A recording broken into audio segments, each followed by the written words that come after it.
आज की हमारी कहानी है सर में। जैसे ही शिल्पा का एमबीए का आखिरी पेपर हुआ, दूसरे ही दिन लड़के वाले उसे देखने आने वाले थे। उसके मामा जी ने यह रिश्ता बताया था।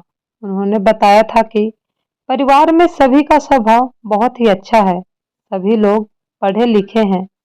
लड़का प्रवीण डॉक्टर है एवं लड़के में कोई ऐब नहीं है। और सबसे बड़ी बात, लड़के की माँ बहुत ही सीधी है। वे 3 भाई और एक बहन है। एक भाई और एक बहन की शादी हो गई है। छोटा भाई अभी पढ़ रहा है। किसी चीज की कोई कमी नहीं है। सबसे बड़ी बात, देखा भला घर होने से सभी को लग रहा था कि यह रिश्ता हो जाना चाहिए। दूसरे दिन जब लड़के वाले शिल्पा को देखने आए तो जैसे ही वे लोग कार से उतरने लगे तो घर के बड़े बुजुर्ग उनकी आगवानी के लिए कार तक गए। शिल्पा की मम्मी ने देखा कि लड़के की माँ और भाभी के सर पर पल्ला है। उन्होंने झट से अपने सर पर पल्लू लिया। शिल्पा की मम्मी सर पर पल्लू नहीं लेती थी। वैसे भी आजकल कौन लेता है सर पर पल्लू। उसमें पढ़े लिखे लोग तो बिल्कुल ही नहीं लेते। लेकिन उन्होंने सोचा कि लड़के वाले ये ना समझे कि लड़की की माँ के सर पर पल्लू नहीं है। ये तो ज्यादा ही आधुनिक है। कहीं शिल्पा भी, क्योंकि ज्यादा आधुनिक लड़कियां परिवार बराबर नहीं संभालती, ऐसी ज्यादातर लोगों की मानसिकता होती है। लड़के वालों को किसी प्रकार की कोई गलतफहमी ना हो, इसलिए उन्होंने सर पर पल्लू लेने में ही भलाई समझी।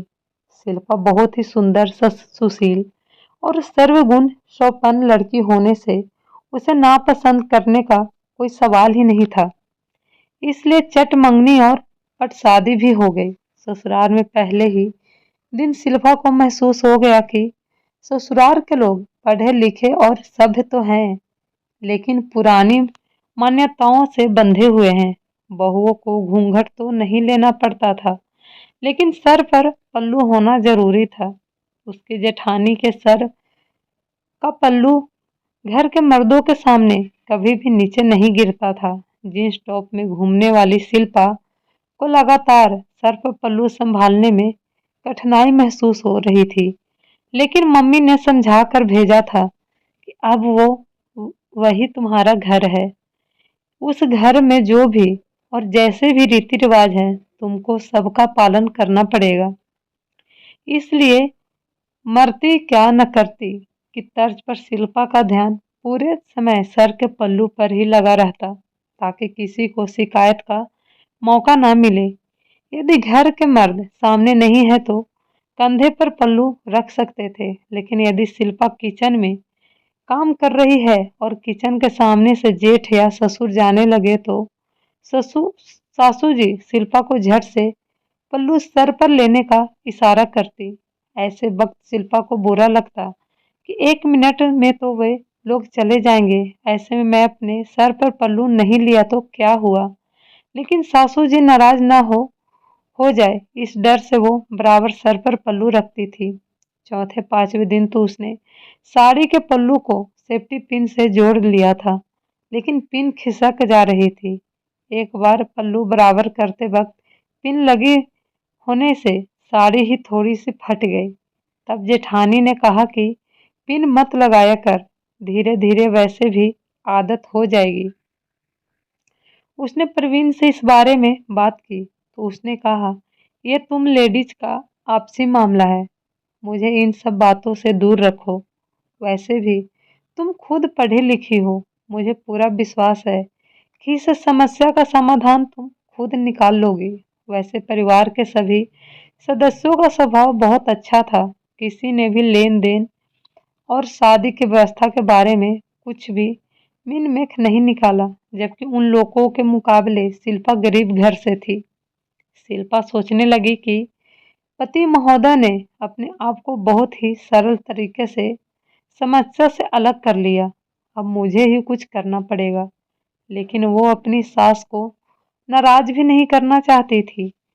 शिल्पा ने देखा कि घर के सभी मर्द घर में घुटनों कि ऊपर के छोटे बरमोड़े पहनकर रहते। ऐसे में ससुर जी और जेठानी के सामने जाने में उसे बहुत शर्म महसूस होती थी। लेकिन वो ठहरी नई नई बहू, वो किसी को क्या बोल सकती थी। गर्दन और नजर नीचे करके वो चुपचाप अपना काम करती थी। लेकिन उसके मन में लगातार मंथन चलता था कि ये कैसी रिवाज है कि बहू तो काम के वक्त भी सर पर पल्लू रखे और घर के मर्द घुटने के ऊपर के छोटे छोटे बड़मोरे में बहू के सामने खुलेआम पकोड़े का घोल कर रही थी।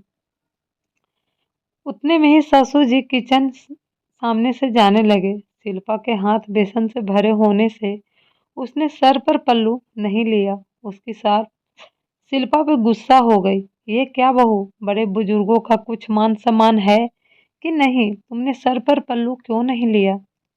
मम्मी जी, मेरे हाथ भरे हुए थे तो मैं कैसे सर पर पल्लू लेती? जब तक मैं हाथ धोती तब तक तो पापा जी चले ही जाते। सर पर पल्लू लेने की एक्शन तो कर सकती थी। उन्हें यह तो लगता कि बहू सर पर पल्लू ले रही है। ये बड़ों का सम्मान होता है। आखिर शर्म औरत का गहना है। अब शिल्पा की सहन शक्ति जवाब दे गई। उसने कहा, मम्मी जी, माना कि शर्म औरत का गहना है, लेकिन बेशर्मी मर्द होने की निशानी नहीं है। शिल्पा, ये तुम क्या बोल रही हो? हाँ मम्मी जी, क्या आपको नहीं लगता कि मुझे घुटनों के ऊपर के छोटे छोटे बड़मोरे पहने हुए घर के बुजुर्गों के सामने जाने में शर्म नहीं आती होगी? पहले घर के सभी पुरुषों से कहिए कि कम से कम घुटनों के नीचे वाले बड़मोरा पहने, फिर मैं भी बराबर सर पर पल्लू रखूंगी। शिल्पा ने ऐसा कहने पर सास को बहुत बुरा लगा। वो हॉल में आकर कहने लगी, सब कोई सुनो तो सही, शिल्पा क्या कह रही है। शिल्पा मन ही मन बहुत डर रही थी कि ना जाने उसके इस व्यवहार का क्या अर्थ निकल जाएगा। कहीं परवीन खुद भी नाराज हो गए तो। क्या कह रही है शिल्पा? ससुर जी ने पूछा। जब मम्मी जी ने बताया तो वो 2 मिनट बिल्कुल चुप हो गए। फिर शिल्पा को आवाज लगाई, शिल्पा इधर आओ। डर के मारे उसके हाथ पैर कांपने लगे।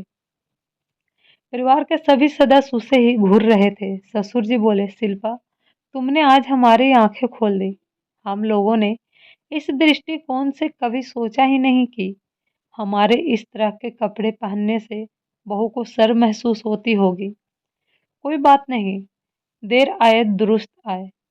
सुन लो सभी लोग, आज से घर में कोई भी मर्द घुटनों के ऊपर वाले बड़मोरे नहीं पहनेगा और बहुओं को सर पर पल्लू लेने की कोई आवश्यकता नहीं है। मैंने आज तक कभी इस ओर ध्यान ही नहीं दिया था कि बड़ी बहू को 7 सालों से सर पर पल्लू रखकर काम करने में कितनी दिक्कतों का सामना करना पड़ रहा होगा। सच में शर्म औरत का गहना है, लेकिन बेशर्मी मर्द होने की निशानी नहीं है। अगर आपको ये कहानी पसंद आए तो मेरे चैनल को लाइक एंड सब्सक्राइब जरूर कीजिएगा। Thank you so much.